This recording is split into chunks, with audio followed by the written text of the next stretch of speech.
Hello দর্শকবৃন্দরা, আসসালামু আলাইকুম।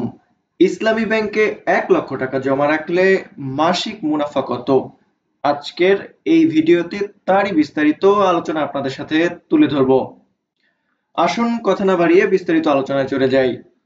২০২৫ সালের জানুয়ারি থেকে ইসলামী ব্যাংক বাংলাদেশ পিএলসির ক্যাশ ডিপোজিট রাখার ক্ষেত্রে নতুন মুনাফার হার প্রকাশ করেছে। যারা নিরাপদ ও শরিয়া ভিত্তিক নিয়মে মুনাফা পেতে চান তাদের জন্য এটি একটি আদর্শ বিকল্প হতে পারে। হালনাগাদ এই মুনাফার হার বিভিন্ন মেয়াদে ডিপোজিট করা গ্রাহকদের জন্য প্রযোজ্য হবে।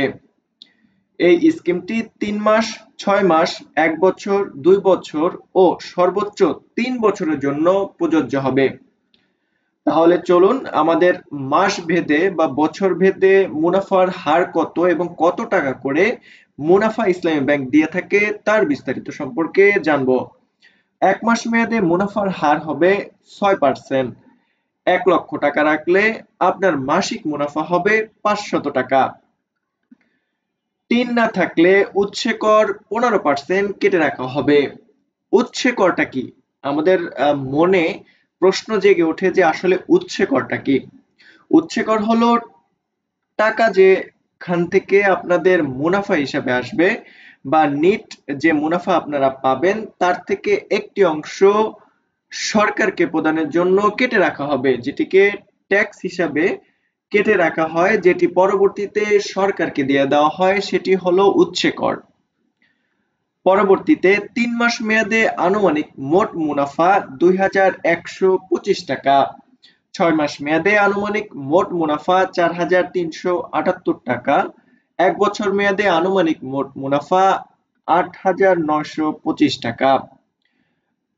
আপনারা যদি মেয়াদ পূর্ণ হওয়ার আগে এফডিআর ভাঙলে কোনো প্রকার মুনাফা দেওয়া হয় না বলে এখানে একটা বিশেষ দ্রষ্টব্য দেওয়া আছে। অর্থাৎ আপনারা মেয়াদের পূর্বে যদি আপনাদের এফডিআরটা ভেঙে ফেলেন বা ডিপোজিটটা ভেঙে ফেলেন তাহলে আর মুনাফা পাবেন না।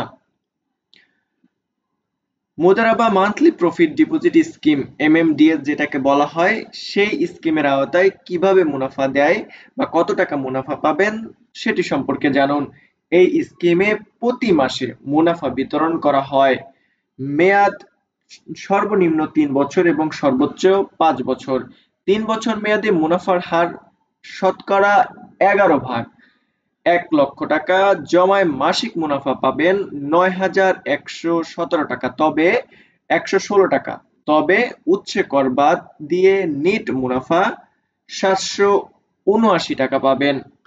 ৫ বছর মেয়াদে মুনাফার হার শতকরা ১২%। মাসিক মুনাফা ১,০০০ টাকা। উৎসে কর বাদ দিয়ে নিট মুনাফা পাবেন ৮৫০ টাকা।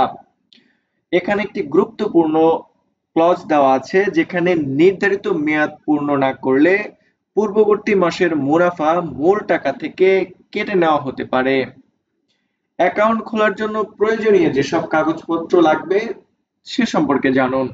ব্যক্তিগত অ্যাকাউন্টের জন্য voter ID, passport, driving licence, জন্ম নিবন্ধন এগুলোর যে কোনো একটি লাগবে। অর্থাৎ আপনার যদি ভোটার আইডি থাকে তাহলে ভোটার আইডি, পাসপোর্ট থাকলে পাসপোর্ট, ড্রাইভিং লাইসেন্স থাকলে ড্রাইভিং লাইসেন্স অথবা জন্ম নিবন্ধন থাকলে জন্ম নিবন্ধন যে কোনো একটি আপনার থাকতে হবেই। তারপরে পাসপোর্ট সাইজের ছবি লাগবে। নমিনির জন্য যেসব জিনিস লাগবে তা হলো পরিচয়পত্র, উক্ত চারটির যে কোনো একটি, অর্থাৎ voter ID, passport, driving licence, জন্ম নিবন্ধন যে কোনো একটি প্রয়োজন হবে নমিনির ক্ষেত্রে। পাসপোর্ট সাইজের ছবি লাগবে। জন্ম নিবন্ধন হলে অবশ্যই ডিজিটাল ও সত্যায়িত চেয়ারম্যান অথবা কাউন্সিল কর্তৃক জন্ম নিবন্ধন হতে হবে, সত্যায়িত হতে হবে, ডিজিটাল এবং সত্যায়িত হতে হবে। কাকে দিয়ে? চেয়ারম্যান এবং কাউন্সিলর দ্বারা। অতিরিক্ত যেসব তথ্য আপনাদের জেনে রাখা উচিত তা হলো ইসলামী ব্যাংক মুদারাবা ও মোশারাকা ভিত্তিক শরিয়া সম্মত বিনিয়োগ করে। ঘোষিত মুনাফার হার সম্ভাব্য এবং বাজার পরিস্থিতি অনুযায়ী পরিবর্তন হতে পারে। মেয়াদ শেষে মুনাফা উত্তোলন না করলে অটো রিনিউ সিস্টেমে পরবর্তী মেয়াদের জন্য নিজে থেকে নবায়ন হয়। তো দর্শকবৃন্দরা, এই ছিল ইসলামী ব্যাংকে ১,০০,০০০ টাকা জমা রাখলে মাসিক কত টাকা মুনাফা পাওয়া যায় তারই বিস্তারিত আলোচনা। এইরকম আরো তথ্যপূর্ণ নিউজগুলো পেতে অবশ্যই আমাদের চ্যানেলটিকে সাবস্ক্রাইব করে রাখুন। ধন্যবাদ সবাইকে। আসসালামু আলাইকুম।